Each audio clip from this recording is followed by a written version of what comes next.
Today's top story takes us to East Texas, where Hurricane Harvey made landfall twice last week, killing dozens and displacing thousands while becoming the most expensive natural disaster in U.S. history.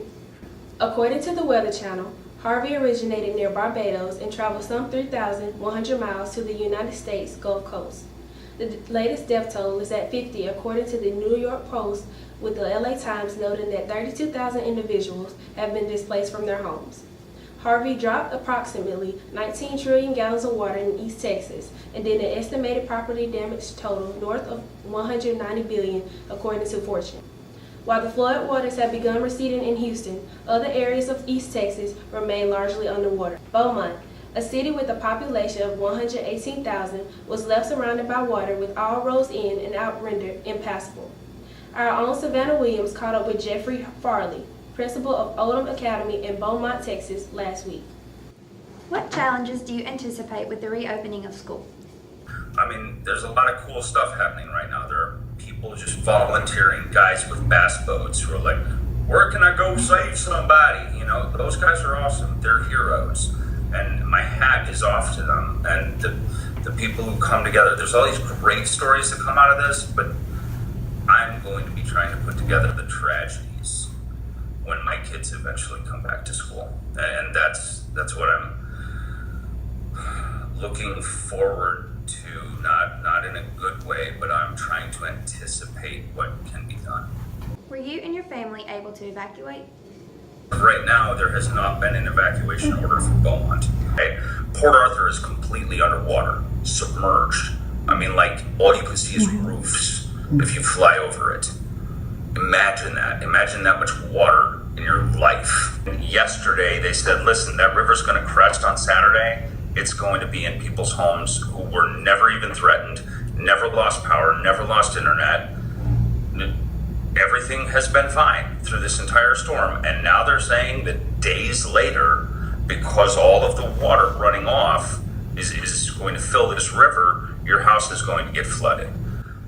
Beaumont has not been evacuated, mainly because you can't evacuate Beaumont right now except by air. You can't get out. I heard just this morning that Highway 96 going north out of town is under 8 feet of water in places.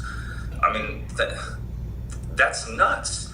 That's like 2 or 3 feet taller than most sedans. You know what I mean? You drive your car into that, you're literally going submarining. It's crazy. Let's see, the night before last, our main water pump went underwater. I don't know if you heard that story, but we have no running water right now. And that was another, like, post-Harvey, hey, you made it through, yay! Oh, you have no water and we don't know how long it's gonna be. Kicking the pants. What have the days been like for you since Harvey? There's a lot of people, like, sending big giant army trucks and stuff full of cases of bottled water, and I can make coffee with 2 2/3 bottles of water. I can wash my hands 2 or 3 times with one. These are facts no human should know, but we're learning how to live with bottled water instead of running water right now. And we're finding new ways to stay hygienic and sanitary and all that jazz, because without running water, you're basically, you know what, you can have internet and you can have power, but without running water, you're third world living. With the floodwaters rising, what is your family doing to prepare? We're not doing anything because we're in one of those high and dry places, okay? What other people are doing is evacuating to places that are high and dry, okay? But if you live at the bottom of the hill and there's the guy that lives at the top of the hill and you can evacuate to his house while the water rises, at least you live to go back to where your house used to be and put things back together afterward. And that's what a lot of people are doing. So we're preparing to just weather this, but we're also preparing to be the guy at the top of the hill if we need to be. I mean, my wife's been on Facebook constantly, like, if you need help getting your situation on good footing, if you need a place to crash, there's gonna be kids and animals, they'll be all up in your face, but you're welcome to come, and it's dry here. Relief efforts for those affected by Hurricane Harvey have begun across the country. Multiple organizations are accepting monetary donations as well as items such as food, bottled water, diapers, and baby wipes. Local relief efforts are also underway. Trucks will be parked at Viles Marketplace in Demopolis and Papa's Foods in Linden. Individuals looking to help are encouraged to place items of need in the trucks. Demopolis High Principal Blaine Hathcock also indicated that a faculty-driven effort will likely launch within a week.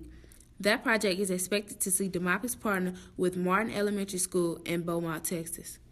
Demopolis High School's Math Honor Society has selected its new officers for the 2017-18 academic career. Carla Gavin steps in as president of Mu Alpha Theta. Joining her are Zachary Jew, vice president, Keisha Bruno, secretary, Sarah Duncan Culpepper, treasurer, Tyler Ward, parliamentarian, and Savannah Horshaw, chaplain. Congratulations to those students, and here's to a great year. Students with an interest in soccer have a special opportunity for a recreational league season, but time for sign-ups is running out. Demopolis Elite Soccer's fall season begins Tuesday, September 12th at 5:30 p.m. at the Demopolis Sportsplex. The league is designed to provide developmental, technical, and tactical soccer training for youth players at both recreational and competitive levels. The league is open to students ages 5 and up. Registration forms are due along with a $45 payment to Lulu's Coffee Shop and Chew Clinic by Tuesday, September 12th. Academic opportunity is on the horizon for sophomores and juniors who would like a jump start on their National Merit Scholarship prospects. The PSAT is for Wednesday, October 11th, here at Demopolis High School, and is open to students in 10th and 11th grade. The test is free for juniors, but $16 for sophomores. The deadline to sign up for the test is fast approaching, as registrations are due Friday, September 15th.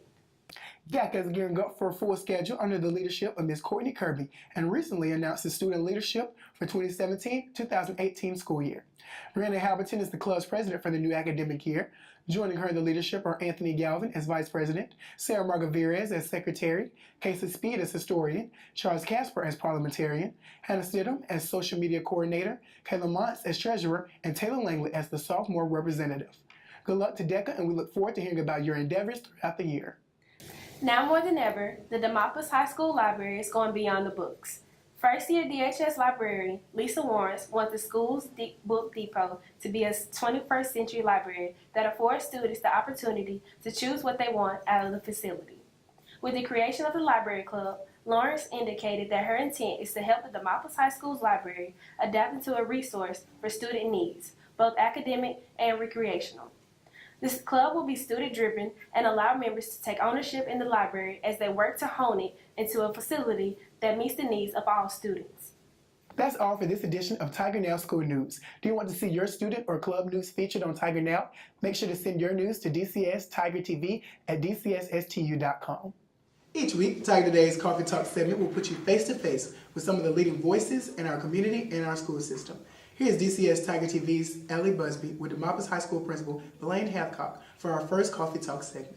What are you most excited about for the 2017-2018 school year? I think anytime you start a new school year, that everybody's excited. It's all new. Everybody's rested up over the summer, but several things here at the high school. Obviously, this broadcasting program, I'm looking at a new journalism program. I'm looking forward to where we're going to go with that. I think we got some other programs through Career Tech that I'm excited about. We got a new band director that's giving us a lot of good direction with our band. Several new coaches, that we have that are on board. I think we've hired really good people to do that and lead those programs. Academically, we're really looking to improve our ACT scores and made a big commitment to do that with some professional development and some materials that we've purchased that hopefully will help our teachers address that in the classroom. So there's a lot of things that we have going on here that I'm very excited about, and I'm looking forward to the year as it plays out and see how those things, once they're implemented, to see how they play out throughout the course of the year. You're not only the DHS principal, your children are also students in this school system. What about Demopolis schools comforts you as a parent? Well, I think there's a lot of things that comfort me about the schools in Demopolis. I think there's a commitment here from West Side all the way through the high school that we're going to give our students an opportunity to compete, not just compete with people in this area, but hopefully compete with people on a global basis. And we want our students to have an opportunity when they leave Demopolis to be able to be on par with any other students when they show up at either a workplace or career technical institution or a post-secondary institution, be that a college or a two-year school. So, our big thing is to be able to give our kids an opportunity and our students an opportunity to compete in a global society. And as a parent, I think being able to see that now at my second school here, and I think we're definitely moving in that direction, which makes me excited. And also as a parent, you only get one opportunity to educate your children, and you don't get a do-over. So, we've made a commitment to, we've had children in the school system here for 6 years, and we've been, very pleased with the education they get in Demopolis. You're big on the concept of branding. In your estimation, what will be the brand of Demopolis High School moving forward? I think being great at whatever we're doing. And, I think you see on Twitter, we put a hashtag on it that says chasing greatness. I don't know that you don't ever get greatness, but you're always chasing greatness. And when you have an opportunity to, with everything that you do to chase that, and that's your goal, and that's the bar you set, then, again, you probably don't ever reach that. But if everything you do is pushed by that concept of chasing greatness, then you have an opportunity to be very good at what you do. And wherever we go and whatever we're doing, I want us to be the best at it. And, our superintendent set a goal for us to be in the top 10%. But really, to me, I want us to be better than that. I want us to be the best at whatever we're doing, academically, career tech, band, athletics.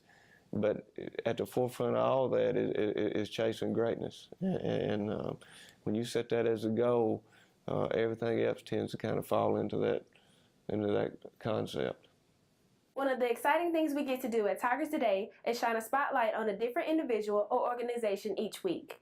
This week's spotlight shines on the Demopolis High School Scholar Bowl team. Thank you.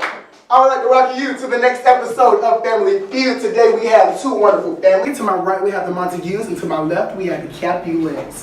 So let's get right into it, guys. First question, when are tryouts for JV? September 12th. Correct! Yeah. All right, our next question. What grade do you have to be in Scholars Bowl? Yes, Capulets. 9 to 12. Correct.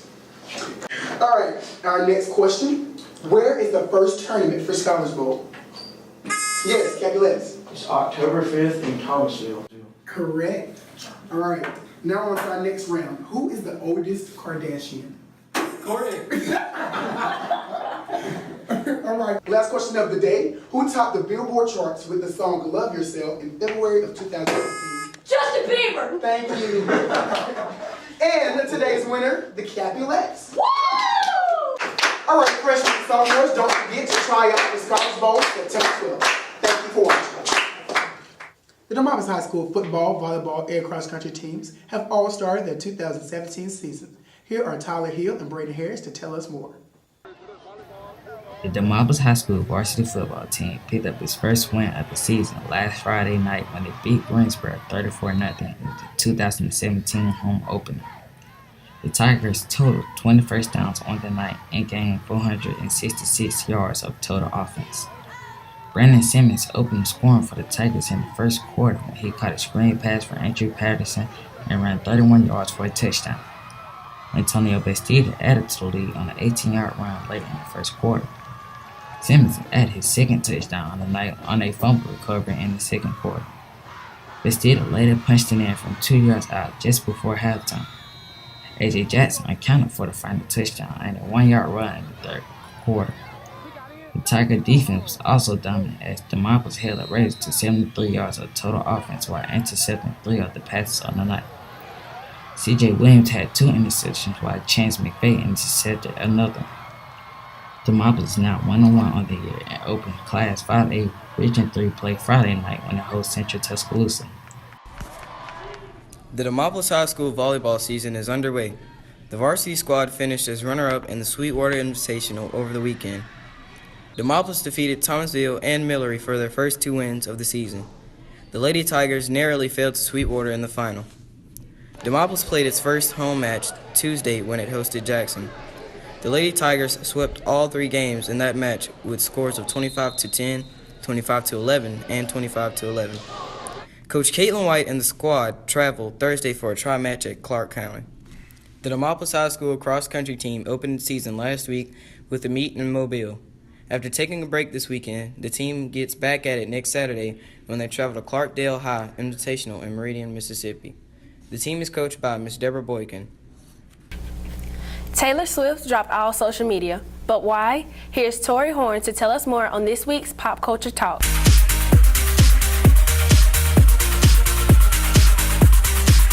Hey y'all, it's Tori, and this is the Pop Culture Talk. On August 18th, Taylor Swift wiped all of her social media accounts and website.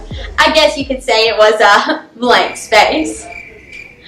Anyway, this caused every Swiftie in the world to freak out until she broke the silence when 3 days later she began to post videos of what appeared to be a snake. Taylor Swift fans didn't know what to expect.